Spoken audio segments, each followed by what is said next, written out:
भाई भाभी अक्सर हमें खाने को कुछ नहीं देती।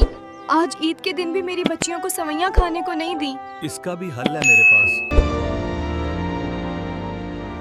अम्मी, हमारे अब्बू क्यों घर नहीं आते? बेटा वो जन्नत में है, अल्लाह के पास। जोहर के इंतकाल के बाद सबा अपने भाई के घर आ बसी थी। भाई दूसरे शहर में मजदूरी करता था। घर में भाभी बीम की चलती थी। सबा सुबह से रात तक भाई के बच्चों को कपड़े धोती, बर्तन मांजती, झाड़ू पोंछा करती, मगर बदले में उसे इज्जत के बजाय तौने मिलते।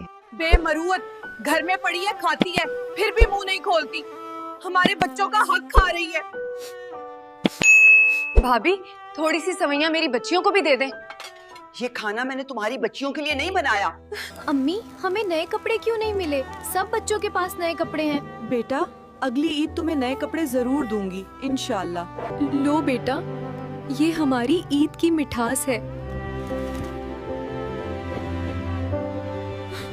सब्बा, ईद कैसी गुजरी? बहुत अच्छी भाई, सबने सवैयां खाई, खुशी मनाई। क्या हुआ, सच बताओ। कुछ नहीं भाई। सबा, मुझे तुम परेशान लग रही हो, वजह बताओ। भाई भाभी अक्सर हमें खाने को कुछ नहीं देती।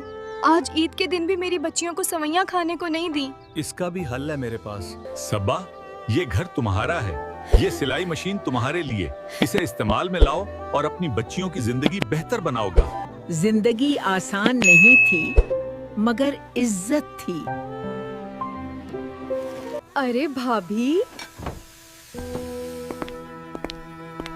मैं आप ही की तरफ आ रही थी सवैयां देने। सबा, मैं तुमसे शर्मिंदा हूँ और पिछली की माफी मांगती हूँ। ईद मुबारक। अल्लाह ने सब ठीक कर दिया।